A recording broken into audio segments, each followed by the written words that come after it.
By the winter of 1944, a young German woman named Ilse believed she already knew exactly how her story would end.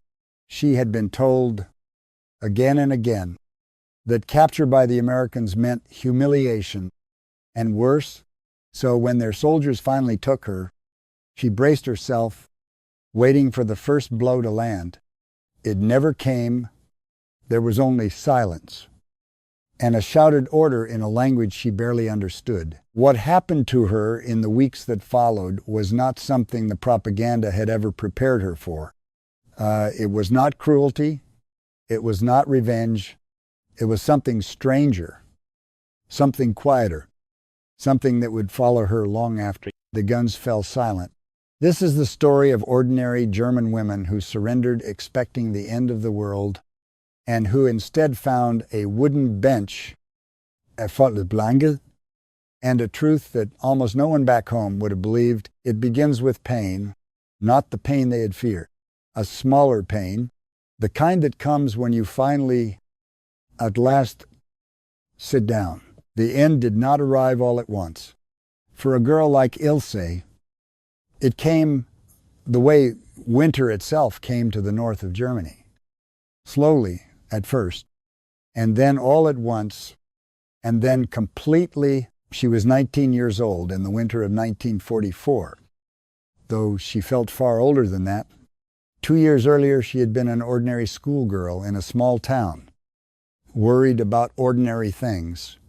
Then the letters came, the notices, the assignments. There was a shortage of men. There was always, by then, a shortage of men, and so girls like her were pulled into the machinery of the war, not with rifles, but with headphones and switchboards and radio sets. She had trained as a signals auxiliary, one of thousands of young women who kept the wires humming while the front lines cracked and bent and finally began to give way. She was told it was an honor. She was told a great many things by that final winter. The war in the West had turned into a long retreat. The German armies were falling back from France, from Belgium, from the very edges of the Reich itself, and retreat, Ilse learned, was not a clean thing. It was mud and burning trucks and orders that contradicted the orders from an hour before. It was rumor moving faster than any radio signal. It was the sound of artillery that never seemed to stop, only grow nearer and moving with all of it. Tucked into the folds of every column were the women, the clerks, the nurses, the telephone operators, the girls who had been pressed into service and now had nowhere left to go.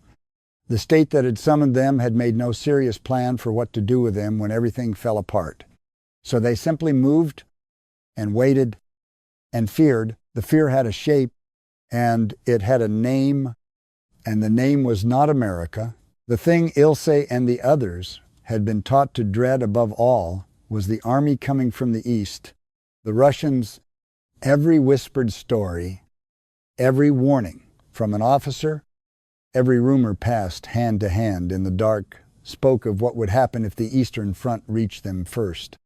To be taken by the Americans, by comparison, was almost spoken of as a mercy, a laisser fate, the lucky ending, if there was to be any ending at all. Many soldiers, Ilse knew, were already drifting west on purpose, hoping to fall into American hands rather than Soviet ones. But lucky was a relative word, and it did not mean safe. The propaganda had done its work on the American question too. The enemy from the West, the loudspeakers and the pamphlets insisted, were undisciplined, greedy, and cruel in their own way. Capture meant humiliation. It meant the loss of everything. A young woman in uniform, they were warned, could expect the worst. Ilse believed it.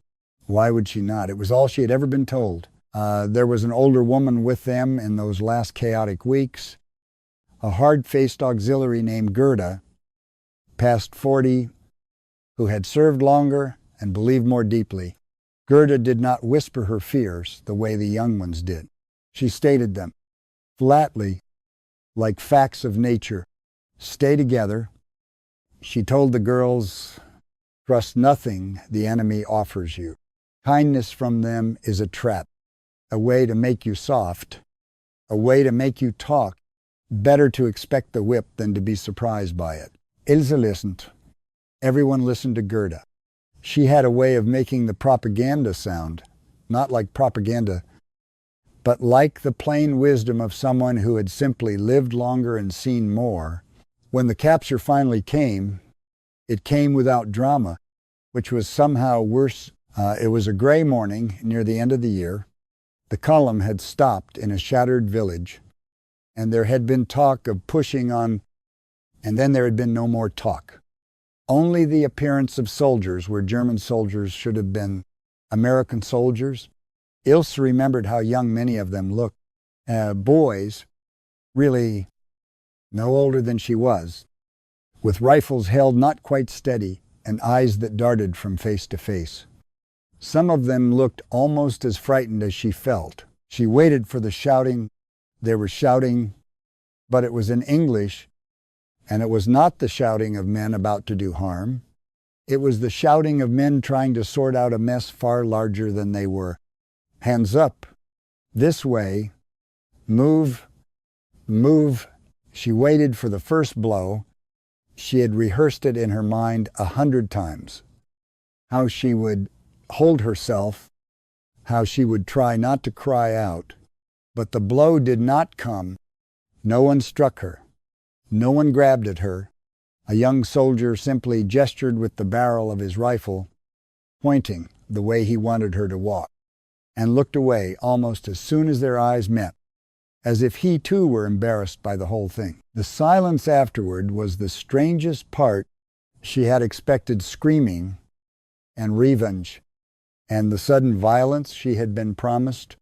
Instead, there was only the crunch of boots on frozen ground, the murmur of an unfamiliar language, and the cold, always the cold. They were marched away from the front. That was the first lesson of captivity, that it was made of walking, exhausting stretches of it, over roads churned to mud and then frozen hard again, past the wreckage of an army that had believed not so long ago that it would rule the world. The women walked among the men at first, and then within a matter of hours, they were separated out. Gerda hissed a warning when it happened. This is it. She said, this is where it starts. Whatever they are going to do to us, it begins now, once they have us apart from the others. But that was not what it was. Ilse would understand only later that the separation was not the opening move of some cruelty. It was procedure. The American army had rules written down somewhere far away that said men and women prisoners should be kept apart wherever it could be managed. It was a matter of order, of discipline, of avoiding the kind of trouble that mixed compounds invited. There was no menace in it at all. There was only paperwork and logistics and the vast grinding indifference of an army that had tens of thousands of new prisoners arriving every single day and nowhere near enough of anything to hold them. The women were gathered together and moved on their own. And Ilse, watching Gerda's certainty meet a reality that refused to match it, felt the first small crack open in the wall of everything she had been told. Not a large crack, not yet. Just a hairline, just enough to let in a single, dangerous question. What if some of it had not been true? The place they were finally brought to was not a camp, not in the way the word lived, in her imagination. There were no great gates, no watchtowers built for permanence. It was an improvised thing, thrown together in a hurry, an abandoned cluster of farm buildings and hastily raised barracks, ringed with barbed wire, strung on posts that leaned in the wet ground.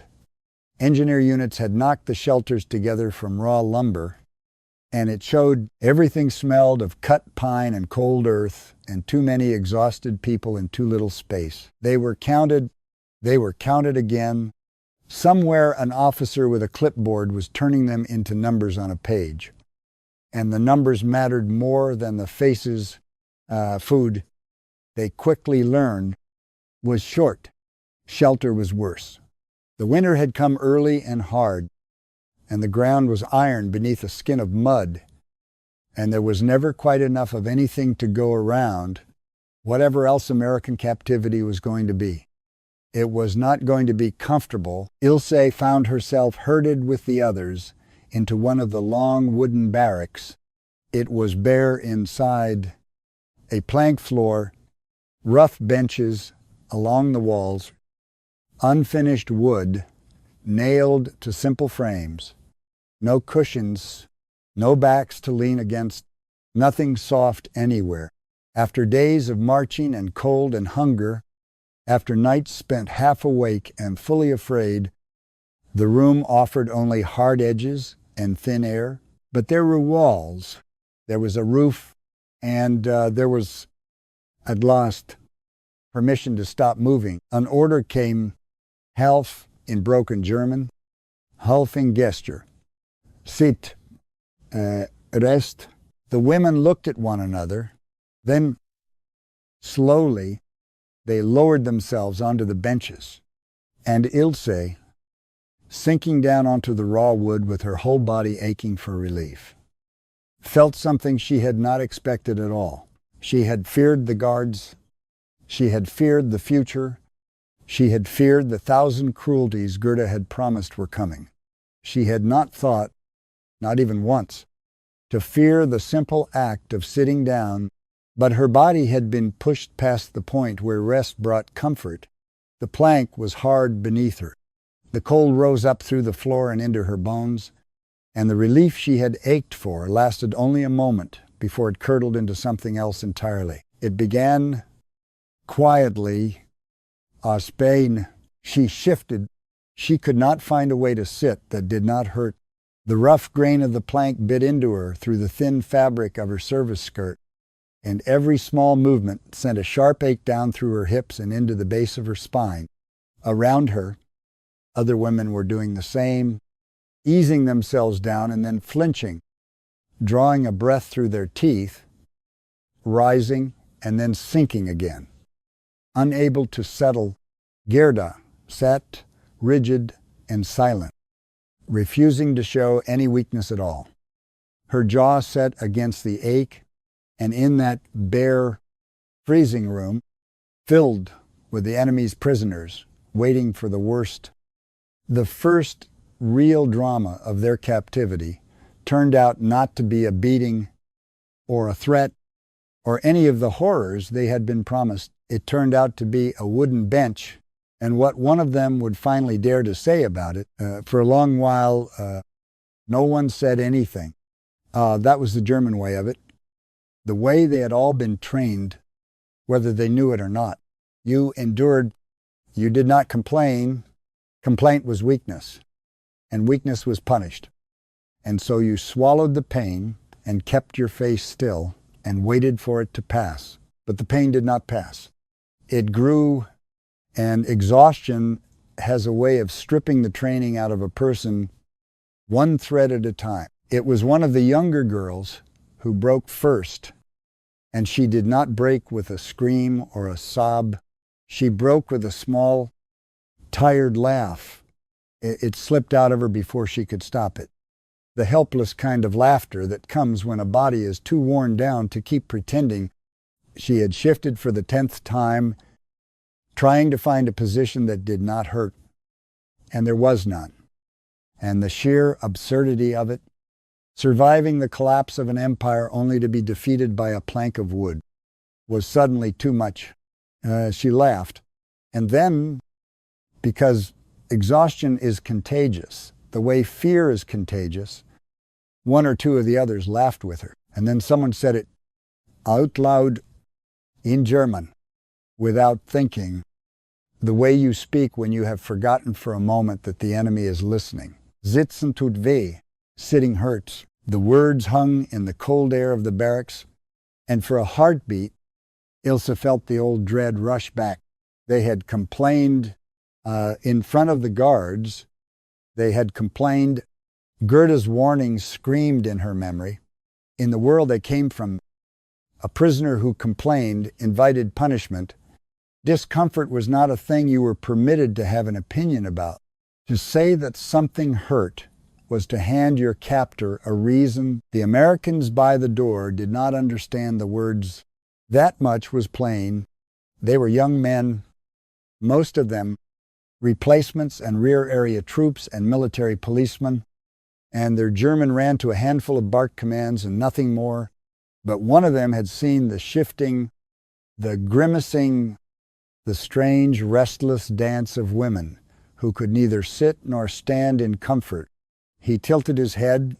He said something to the woman nearest him. A question. Though the words meant nothing to her, so she answered him the only way she could. She pointed at the bench. Then she pressed a hand to the small of her back and to her hip, and she made her face into a picture of the things she could not say. Fine. Here, this, another woman repeated the phrase, slowly, carefully, as if saying it more clearly might carry the meaning across the wall of language. Sitting hurts. The guard frowned. He came closer, and Ilse felt the whole room tense, every woman bracing for whatever came next. But he did not raise his voice. He did not raise his hand. He looked at the bench, and then he did something that none of them expected at all. He reached out and pressed his own palm flat against the raw wood, testing it, feeling the hard, unfinished grain the way a man feels. A thing to understand it, he pushed down as if imagining what it would be to sit there for hours, for days. He said nothing. He straightened up. He looked at the women for a moment, at their thin coats and their worn faces and the exhaustion that no one was hiding anymore, and then he turned and walked out of the barracks without a single word. The door shut behind him. The silence that followed was heavier than any that had come before, because now they had done it.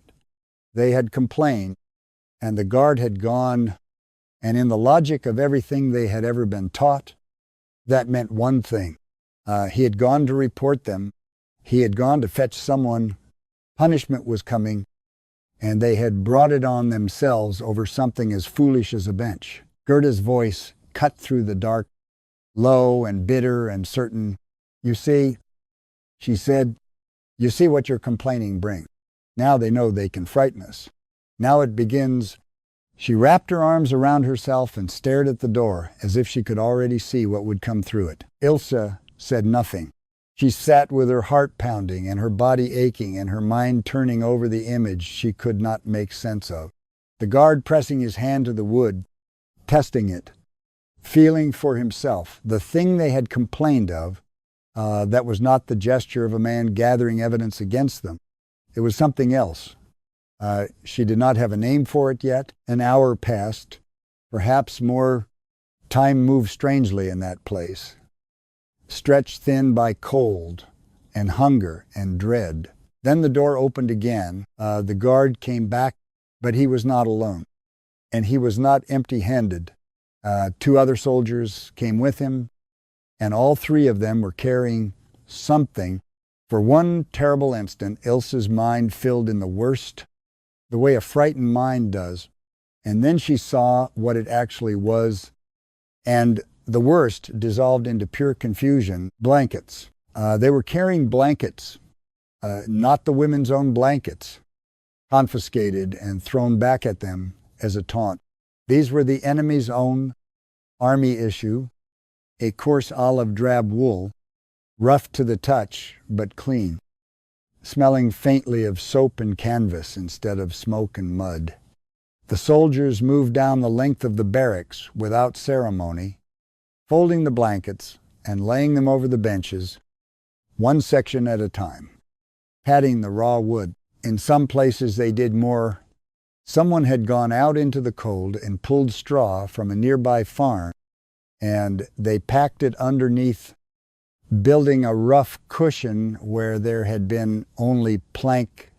One of the soldiers crouched at a bench where a board sat crooked and jarring, and he worked it loose and set it right, smoothing the worst of the splinters with the flat of his hand. There were no speeches. No one explained. No officer arrived to announce a policy or to make a show of generosity. 3 young men simply did the work quietly, the way men do a small task that needs doing. And when they were finished, they stepped back toward the door. One of them gestured at the padded benches. Sit. The gesture said, "Go on." Not a woman moved. They stared, uncomprehending. In their world, kindness from a captor was the bait on a hook. Gerda's certainty had trained them all to look for the trap, to ask what it would cost, to wait for the cruelty hiding behind the gift. It was Ilse who moved first, though she could hardly have said why. Slowly, carefully, watching the guards the whole time for the flicker that would reveal the trick, she lowered herself onto the blanket-covered bench. She waited for the laugh, the shove, the thing that would turn the kindness inside out. None of it came. The wool was rough beneath her, but it was warmth, and it was mercy in a form so small and so practical that it undid her more completely than any grand gesture could have. The pain did not vanish. The bench was still hard beneath the blanket. The cold still climbed up out of the floor, but it was better. It was against every expectation she had carried into that room. Better. Her shoulders dropped. She felt her breath go out of her in a long, shaking stream, and around her, the other women began to sit as well, easing down onto the padded benches with expressions caught somewhere between relief and disbelief. Only Gerda remained standing. She looked at the sitting women and at the guards, and her face was a hard mask of suspicion. "It means nothing," she said quietly. "They want something. Wait, you will see." But even her voice had lost a little of its iron, and Ilse noticed. She noticed everything now. That was the first crack. But it was not the last, because in the weeks that followed, the small mercies did not stop. They accumulated. The winter deepened, and warmer clothing began to appear when supplies allowed it, and often they did not. Oversized field jackets were handed out, far too large for the women who received them, but blessedly warm. Gloves turned up in 1s and 2s, mismatched, worn, precious. None of it was given as charity. Exactly. It was given the way the blankets had been given, practically, without ceremony, as a problem to be solved, rather than a gift to be praised. A prisoner who froze was a problem. A prisoner who fell sick was a problem. The Americans, it seemed, preferred to solve problems before they grew. There was a routine to the captivity, and the routine had its own small revelations. Every so often the women were brought out for medical inspection, and this too was nothing like what they had feared. In the world they came from, the body of a prisoner was the property of the state, to be examined or ignored, as it suited whoever held the power. Here the inspections followed a printed procedure, the same for everyone, carried out by men who seemed to regard it less as an intrusion than as a chore on a long list of chores. Lice were the great enemy of every crowded compound, and the Americans hunted them methodically. The women were dusted with a fine white powder that got into everything and smelled sharp and chemical, and the treatment was repeated on a schedule, without cruelty and without shame, until the lice were beaten back. Frostbite was taken seriously, more seriously than Ilse had ever seen anyone take the suffering of a woman in uniform. Blackened toes and swollen fingers were examined, wrapped, watched. The men who did the examining were not gentle, exactly, but they were careful and careful was a thing she had not expected to receive from an enemy. There were the smaller mercies too, the ones that never made it into any official report. During the long rest periods, the women were allowed to unlace their boots and ease them off their swollen feet, something that would have been unthinkable under the discipline they had known, where a soldier stood ready at all times, no matter the cost to the body, to sit with her boots off. Wiggling toes that had been crushed and frozen for days felt to Ilse like an almost sinful luxury. And there were needs that no one wrote down, the private needs of women held in a place run entirely by men. And these were met awkwardly, julum sile, with supplies from the Red Cross when they arrived, or with improvised solutions when they did not. There was embarrassment on both sides, but there was also the plain sense, communicated without a single shared word, that these were simply problems to be solved and not occasions for humiliation. Ilse turned these things over and over in her mind during the long, cold night. She had been handed a story about the world, a complete and airtight story, and every day now some small fact arrived that did not fit inside it. She did not know yet what to do with the pieces that would not fit. She only knew that there were more of them every day, and that the story she had been given was beginning to feel less like the truth and more like something someone had needed her to believe. There were rules, and the rules were strict, but Ilse began to notice something about them that she could not fit into anything she had been taught.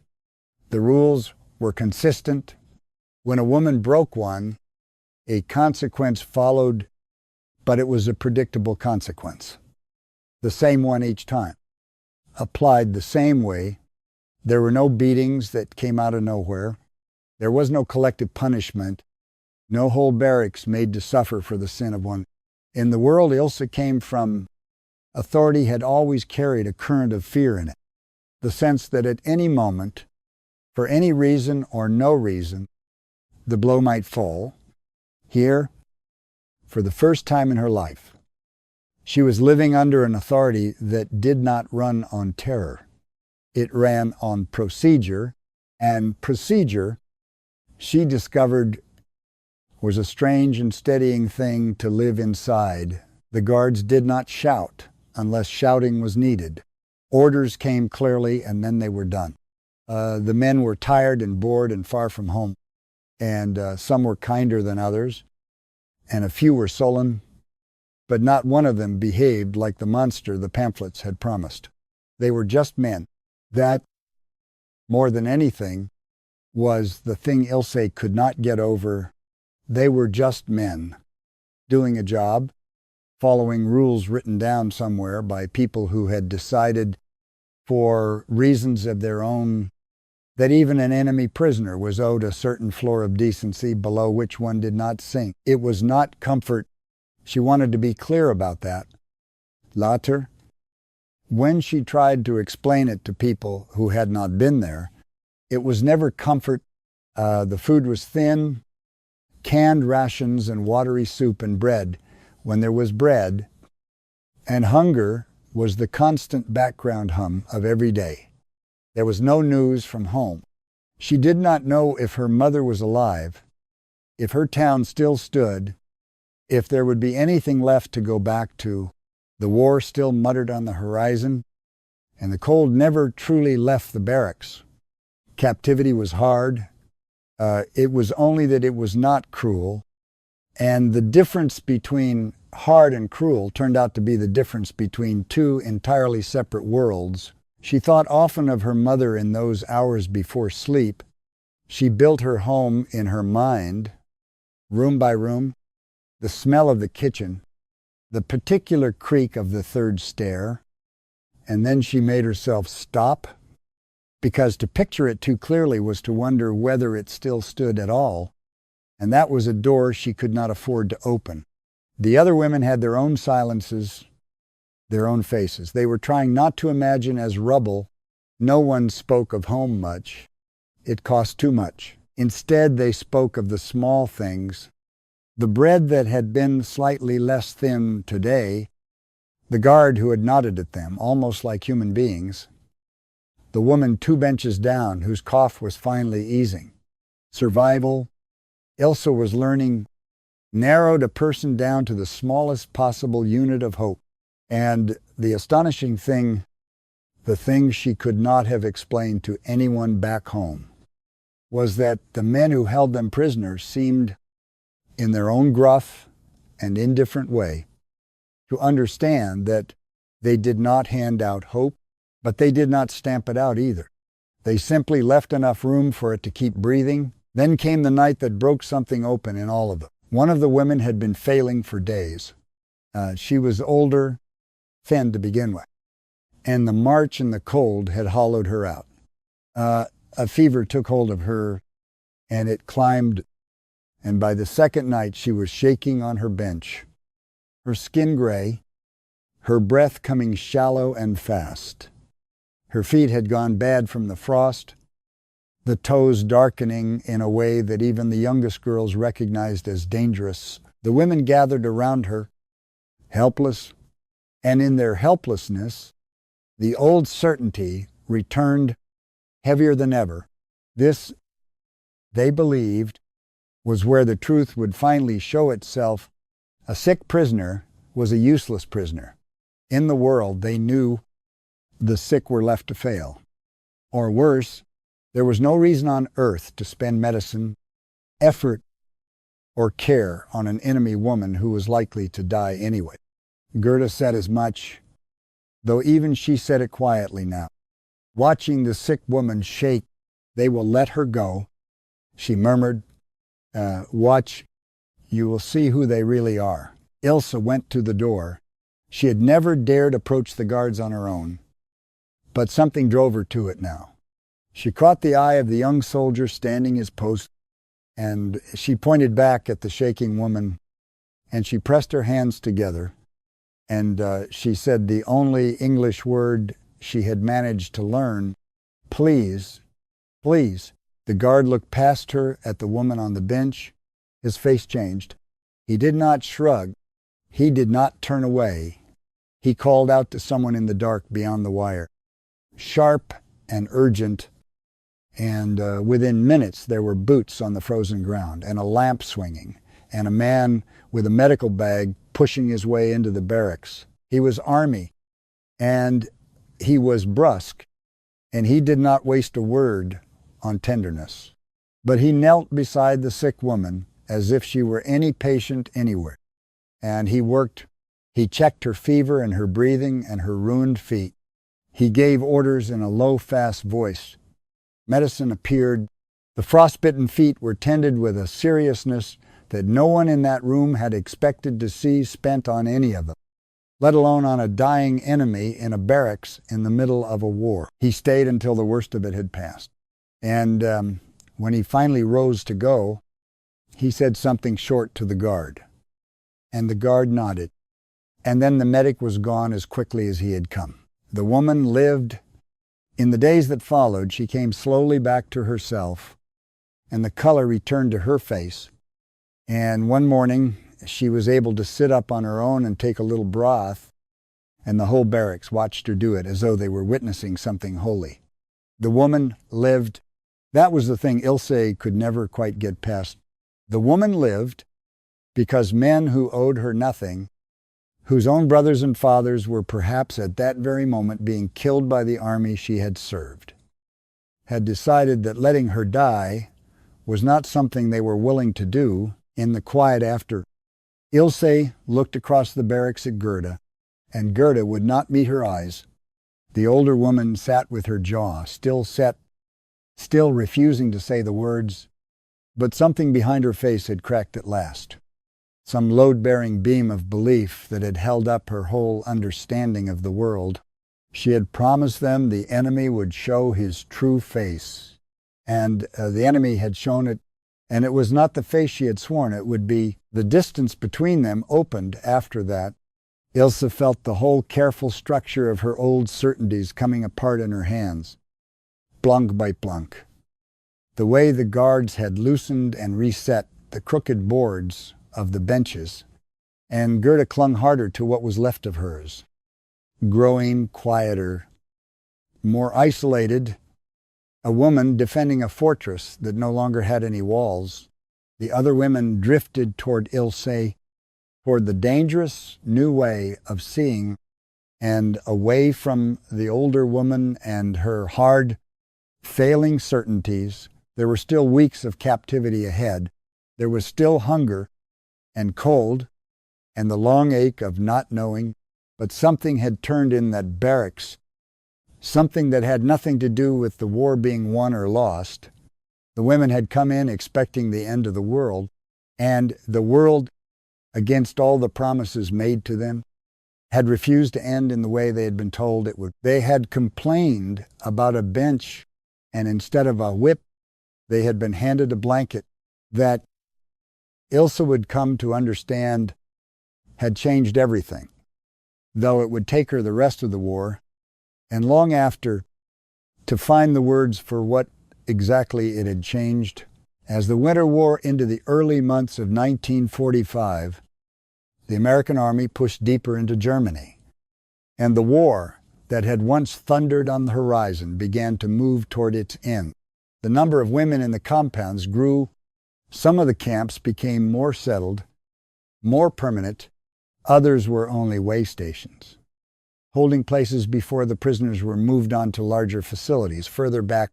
The system strained and overflowed and never had enough of anything. And yet, through all of it, the same strange principles held. Ilse understood by now what she was living inside.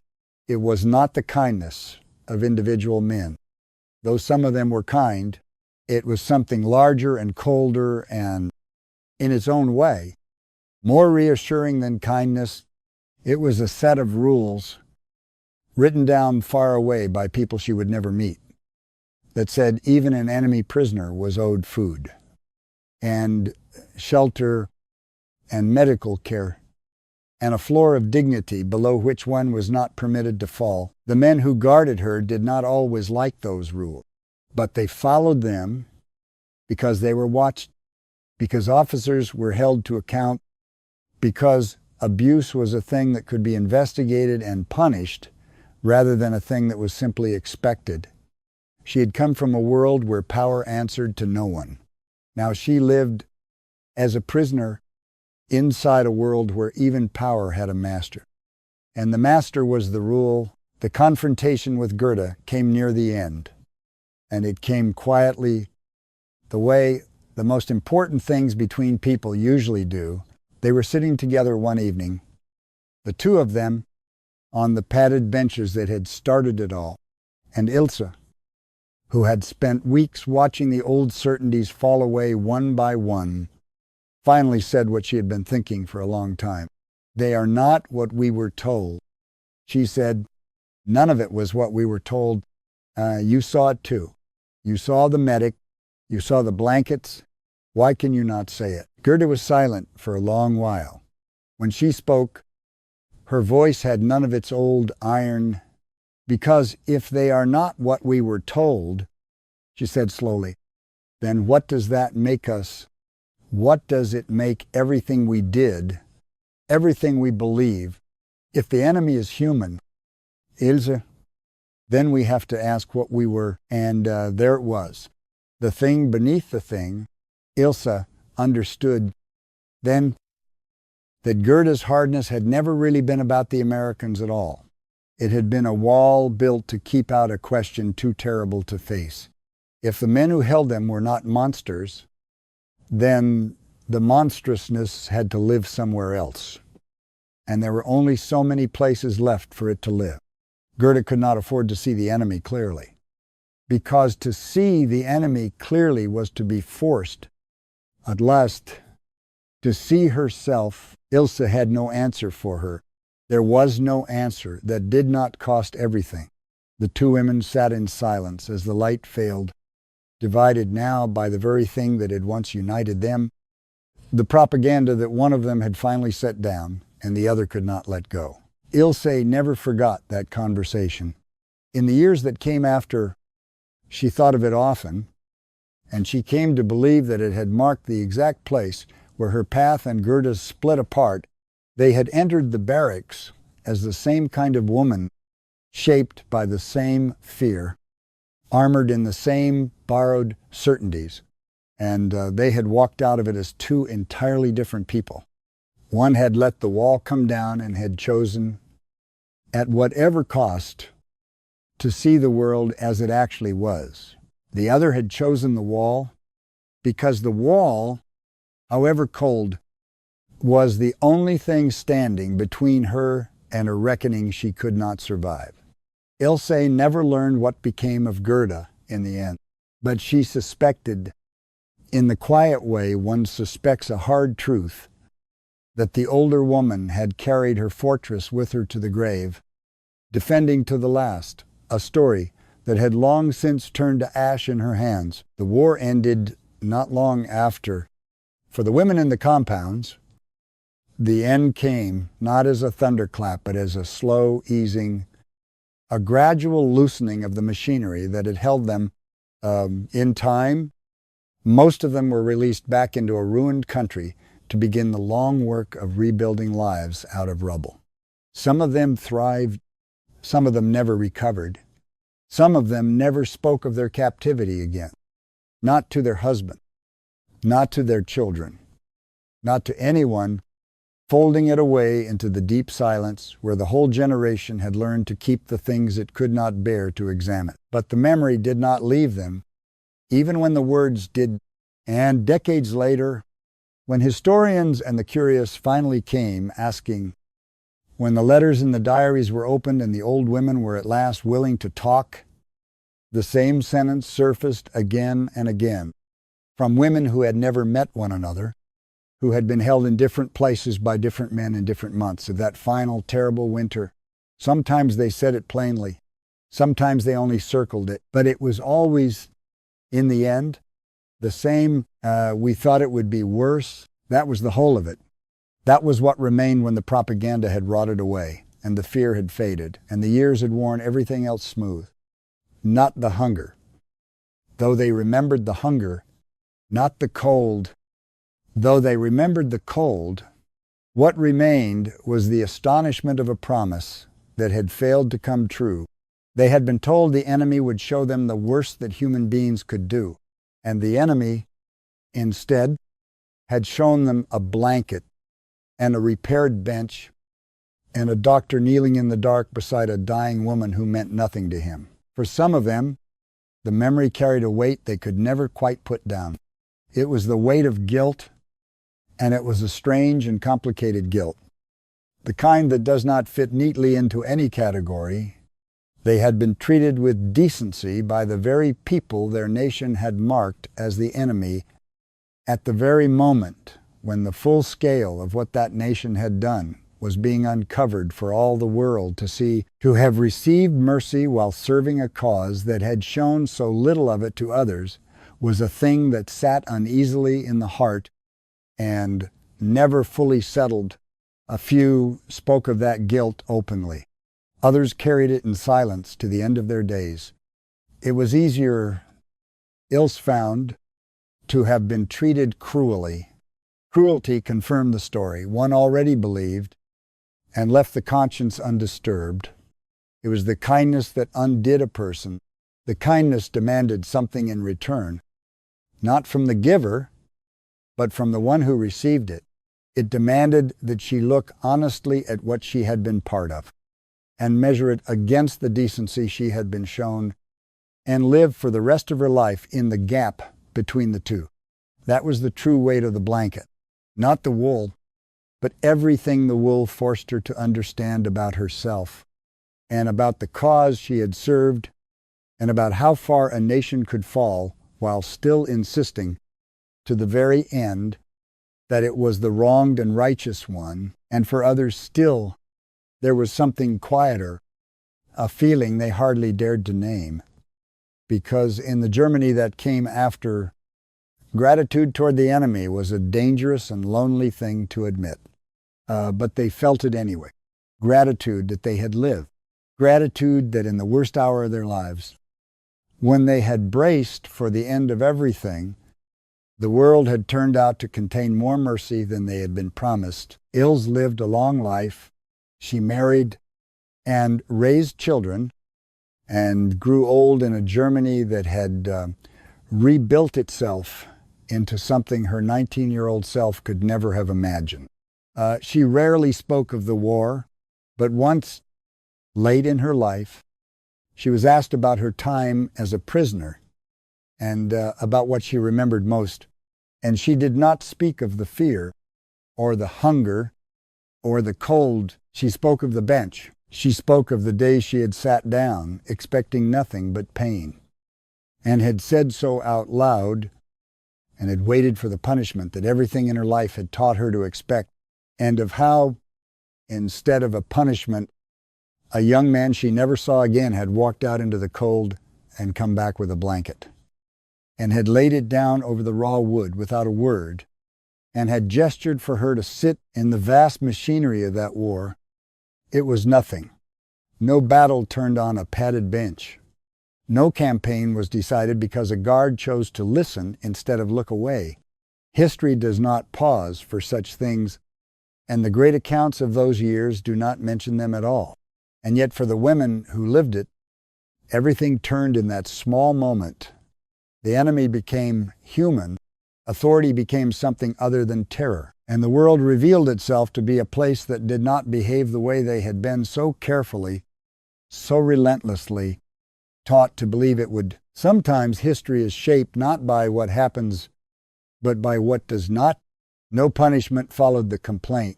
No cruelty came to fill the silence they had braced against. There was only a blanket and a mended bench and the quiet, world-altering understanding that even in the middle of the worst war humanity had ever made, in the coldest hour of the longest winter, pain did not have to be the point, and mercy could still find a way to speak